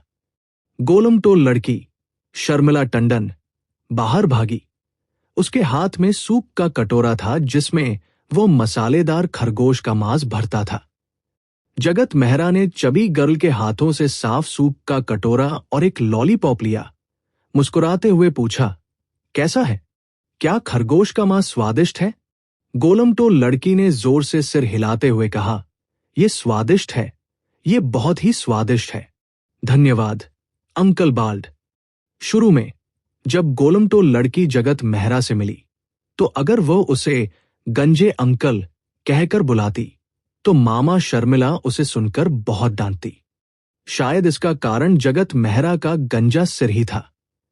गोलमटोल लड़की जब भी उसे देखती खुद को रोक नहीं पाती और उसे गंजे अंकल ही कह देती। बाद में जगत मेहरा ने मामा शर्मिला को बताया कि ये संबोधन वास्तव में काफी आत्मीय है और उसे कोई आपत्ति नहीं है। मामा शर्मिला को मजबूरी में अपनी बेटी को उसे इस नाम से बुलाने देना पड़ा। हालांकि उसे ये नहीं पता था कि ये मनोवैज्ञानिक प्रभाव था या नहीं, लेकिन जब जगत मेहरा ने मोटी लड़की को उसे बाल्ड अंकल कहते सुना तो उसके भीतर श्रद्धा और आत्मीयता का एक अंश दिखाई दिया जो आमतौर पर उसके अंदर नहीं होता था। क्या इसका कारण मसालेदार खरगोश के मांस का कटोरा हो सकता है? मामा शर्मिला को 706 के दरवाजे पर अपनी बेटी को मुस्कुराते हुए देखते हुए देखकर जगत मेहरा ने सिर हिलाकर नमस्कार किया और फिर पूछा, कैसा है? क्या खरगोश का मांस ज्यादा मसालेदार है? मुझे पता है कि आप चूसे हैं, इसलिए मैंने इसमें थोड़ा और मसाला डाल दिया है। ये बहुत ही स्वादिष्ट है। हालांकि वो उससे पूछ नहीं रहा था। फिर भी शर्मिला टंडन ने अभी अभी कही हुई बात को जोर से दोहराया। मामा शर्मिला ने भी कहा, ये वाकई बहुत स्वादिष्ट है और इसमें मसाले का स्वाद बिल्कुल सही है। मुझे लगता है कि ये बाहर मिलने वाले खाने से कहीं बेहतर है। मुझे बिल्कुल उम्मीद नहीं थी कि श्री मेहरा इतने अच्छे खाना बनाते हैं। मुझे पहले लगा था कि आप घर पर ज्यादा खाना नहीं बनाते। आपने जो मसालेदार खरगोश का मांस भेजा था, उसकी वजह से शर्मिला ने आज अपने सामान्य दोपहर के भोजन का आधा ही खाया। मामा शर्मिला से थोड़ी देर बातचीत करने के बाद जगत मेहरा अपने घर वापस चला गया। उसने मसालेदार खरगोश का मांस बनाने में बहुत मेहनत की थी और दूसरों ने भी इसकी सराहना की। उसे मन ही मन थोड़ा गर्व महसूस हुआ। भले ही मामा शर्मिला के शब्दों में थोड़ी विनम्रता झलकती थी, लेकिन यह मुमकिन नहीं था कि मोटी लड़की इस बारे में झूठ बोलेगी। हो सकता है कि भविष्य में वो फूड यूपी मास्टर बन जाए, जो सभी प्रकार के बेहतर रेसिपी वीडियो बनाने में माहिर हो। जगत मेहरा कंप्यूटर के सामने बैठा, एक दस्तावेज खोला और आज रेसकोर्स में अपने अनुभव को याद करने लगा। हालांकि आज उन्होंने घोड़े की सवारी नहीं की, लेकिन रेसकोर्स में घोड़ों पर उनके प्रभाव ने उन्हें अपने शरीर में हुए उत्परिवर्तन की नई विशेषताओं का पता लगाने में मदद की। इसे एक छोटा सा लाभ माना जा सकता है। उन्हें इस बात का पूरा यकीन था कि जानवरों को डराने की उनकी क्षमता में निश्चित रूप से जबरदस्त सुधार हुआ है और इसमें एक मौलिक परिवर्तन भी आया है। बात सिर्फ इतनी थी कि उसे ये नहीं पता था कि अब वो पहले की तुलना में अधिक जानवरों को प्रभावित कर सकता है या नहीं। अगर वो इसका इस्तेमाल शेरों, बाघों और अन्य खूंखार जानवरों पर करे तो क्या ये कारगर होगा?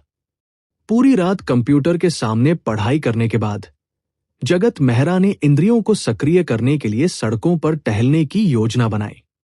अचानक उसका फोन बज उठा। जगत मेहरा ने हैरानी से फोन की तरफ देखा तो पाया कि कॉलर आईडी पर ऑफिसर चेन का नाम था। क्या यह मानव तस्कर के मामले के बारे में हो सकता है? जगत मेहरा ने अधिकारी चमन के फोन का मकसद समझ लिया। उसने फोन उठाया और कॉल का जवाब दिया। हालांकि जब अधिकारी चमन ने फोन का मकसद बताया तो जगत मेहरा थोड़ा हैरान रह गया। पता चला कि यह उन 2 बच्चों का परिवार था जिन्हें मानव तस्करों के चंगुल से बचाया गया था। वे उन्हें आर्थिक रूप से धन्यवाद देना चाहते थे। बच्चे का परिवार पहले आपसे व्यक्तिगत रूप से धन्यवाद देना चाहता था, लेकिन चूंकि आपने हमारे सहयोगियों को निर्देश दिया था कि यदि कोई साक्षात्कार होता है तो आपके बारे में कोई भी जानकारी प्रकट न करें, इसलिए वे परेशान नहीं होना चाहते थे। इसलिए वे जल्दबाजी में नहीं आए। उन्होंने मुझसे पहले आपसे पूछने के लिए कहा, अरे हम बस संयोग से सही समय पर वहां मौजूद थे और अनजाने में एक अच्छा काम कर बैठे। जगत मेहरा ने विनम्रता का दिखावा किया। आखिरकार उसने पुलिस को बताया था कि उसे नहीं पता था कि उसके सामने खड़े लोग मानव तस्कर हैं। अधिकारी चमन ने कहा, ठीक है, मुझे पता है। संयोगवश आपकी उन लोगों की कारों से पीछे से टक्कर हो गई। दरअसल उस समय पड़ोसी प्रांत की पुलिस को पहले ही पता चल चुका था कि बच्चों का अपहरण किसने किया था। उन्होंने उन लोगों की पहचान कर ली थी और उनकी गाड़ियों के नंबर भी पता कर लिए थे। उन्हें यह भी पता था कि वे हमारे शहर में घुस आए थे। भले ही उनका आपसे कोई झगड़ा न हुआ हो, फिर भी उन्हें बहुत जल्द गिरफ्तार कर लिया जाता। जगत मेहरा चुपचाप सुनता रहा। वो जानता था कि अधिकारी चमन ने जानबूझकर ऐसा कहा था, न तो उसके योगदान को नकारने के लिए और न ही ये सोचने के लिए कि उसे इनाम स्वीकार नहीं करना चाहिए, बल्कि उसे फिर से चेतावनी देने के लिए, हीरो बनने की कोशिश मत करो और पुलिस की क्षमता पर भरोसा रखो। जगत मेहरा को मन ही मन थोड़ी बेबसी महसूस हुई। वह इसके लिए सिर्फ ऑफिसर चेन को ही दोषी ठहरा सकता था, जिसने रात भर सड़कों पर गश्त लगाते हुए उसका वीडियो देख लिया था।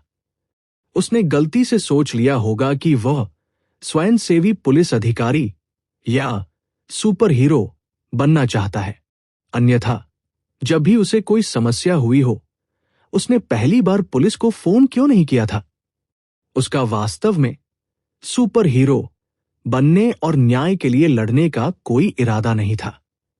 फोन पर अधिकारी चमन ने आगे कहा, लेकिन वास्तव में यह आपकी वजह से ही संभव हो पाया कि दोनों बच्चों को समय रहते सुरक्षित बचा लिया गया और सभी संदिग्धों को गिरफ्तार कर लिया गया। अगर आप सहमत हैं तो मैं उन्हें आपके द्वारा छोड़े गए बैंक खाते का नंबर दे दूंगा। अगर आप वाकई पैसा स्वीकार नहीं करना चाहते हैं तो वे आपके नाम पर यह पैसा दान भी कर सकते हैं। उन्हें कार्ड नंबर दे दो। जगत मेहरा ने ऑफिसर चमन के बात पूरी करने का इंतजार किए बिना ही आत्मविश्वास से कहा। जब उसने उन मानव तस्करों से निपटा तो उसे किसी भी प्रकार का लाभ मिलने की उम्मीद नहीं थी। हालांकि अगर उन बच्चों के माता पिता सचमुच उन्हें पैसे देकर धन्यवाद देना चाहते तो उन्हें इसे स्वीकार करने में कोई शर्म नहीं होती। उन्हें पैसों की सख्त जरूरत थी। वे बेरोजगार थे और एक मरीज थे। कुछ 100 या कुछ हजार रुपए भी उनके लिए बहुत मददगार साबित होते। इसके अलावा यह बचाए गए बच्चे के परिवार द्वारा कृतज्ञता का प्रतीक था। उनका मानना था कि उनके लिए यह एक ऐसी राशि होगी जिसे वे आसानी से स्वीकार कर सकते हैं। फोन के दूसरी तरफ मौजूद अधिकारी चमन को यह बात अजीब नहीं लगी। थोड़ी देर रुकने के बाद उन्होंने कहा, ठीक है। जगत मेहरा ने आगे कहा, मैं अपने तीनों दोस्तों को उनकी ओर से धन्यवाद दे दूंगा। इसका मतलब यह था कि वह बाकी तीनों में पैसे बराबर बराबर बांट देगा। आखिरकार देखा जाए तो वे चारों एक साथ कार में थे। हालांकि अधिकारी चमन ने कहा, इसकी कोई जरूरत नहीं है।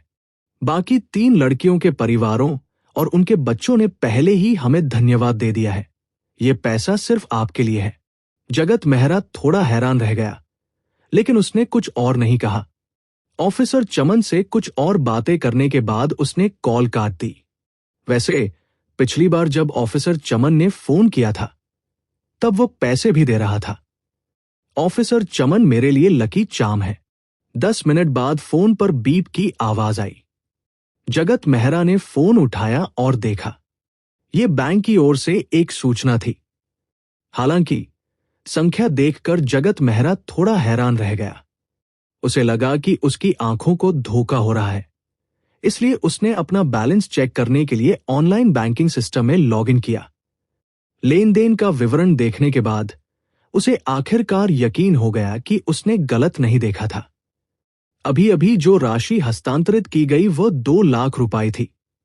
दोनों बच्चों के परिवारों की ओर से दी गई वित्तीय सहायता वास्तव में 2 लाख रुपए थी। इसके अलावा अधिकारी चमन ने कहा कि रश्मि सिंह और अन्य 2 बच्चों के परिवारों ने पहले ही उन्हें धन्यवाद दे दिया है। यदि उनमें से प्रत्येक को 2 लाख रुपए मिले तो उन 8 को मिलाकर 8 लाख रुपए होंगे। ये बहुत ज्यादा है। उसे अचानक याद आया कि ऑफिसर चमन ने पहले क्या कहा था। उसे याद था कि उसने थाने में पुलिस को बताया था कि वह परेशान नहीं होना चाहता, इसलिए बच्चों के परिवार वाले उससे मिलने जल्दबाजी में नहीं आए थे।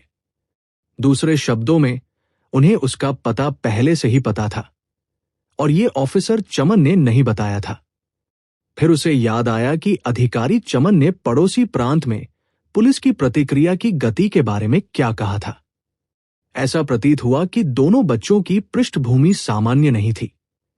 लेकिन अगर ऐसा था तो मानव तस्करों ने उनका अपहरण कैसे किया? या शायद वे चारों मानव तस्कर नहीं थे और इसके पीछे कुछ और ही चल रहा था। जगत मेहरा को इस बारे में सोचने की जहमत ही नहीं उठानी पड़ी। वैसे भी बच्चे सुरक्षित थे।